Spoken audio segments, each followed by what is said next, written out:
is not just unwarranted, it has no context, it's inappropriate, and at a time when people want to hear about economic development, they want to talk about opportunity, they want to talk about security, the political narrative that people want to hear are about their lives, about how they can improve their lives.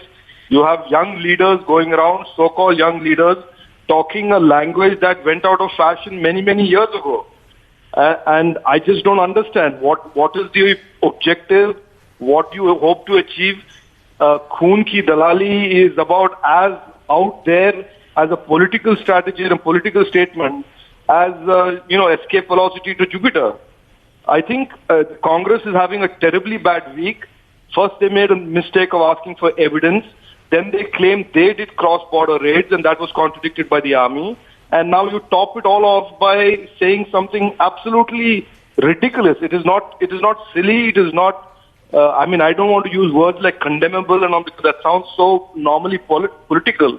But this is just absolutely silly and stupid to use at a time when people want to hear about completely different type of political discourse. Have parties like the Congress party and have leaders like Rahul Gandhi put politics ahead of India? Absolutely. I have absolutely no hesitation in saying, I've said this many days ago, that for them, politics is always about the nation, and the recent conduct, recent spate of statements by them prove to the people of India that they absolutely are 24/7 only interested in politics. Otherwise, what is the explanation? What is the logic for saying something that is completely irrelevant to the political discourse of the day?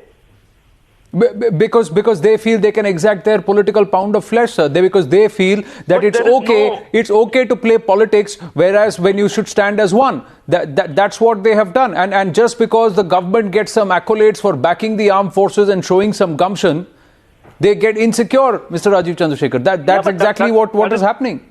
That is precisely what I'm saying. I think it is all being viewed from a political prism. There is nobody in the political spectrum in these parties that are taking any effort to saying this is good for India, this is good for international standing of India, this is good for the overall security for all the people of India. Instead, they constantly are paranoid and insecure about where they stand politically, their irrelevance or relevance, and then they come out and say stuff like this, which is absolutely bizarre, and there is no logic to be talking about Khoon ki dalali and other statements at a time when the country and the people want to talk about so many other things that are much more real and relevant.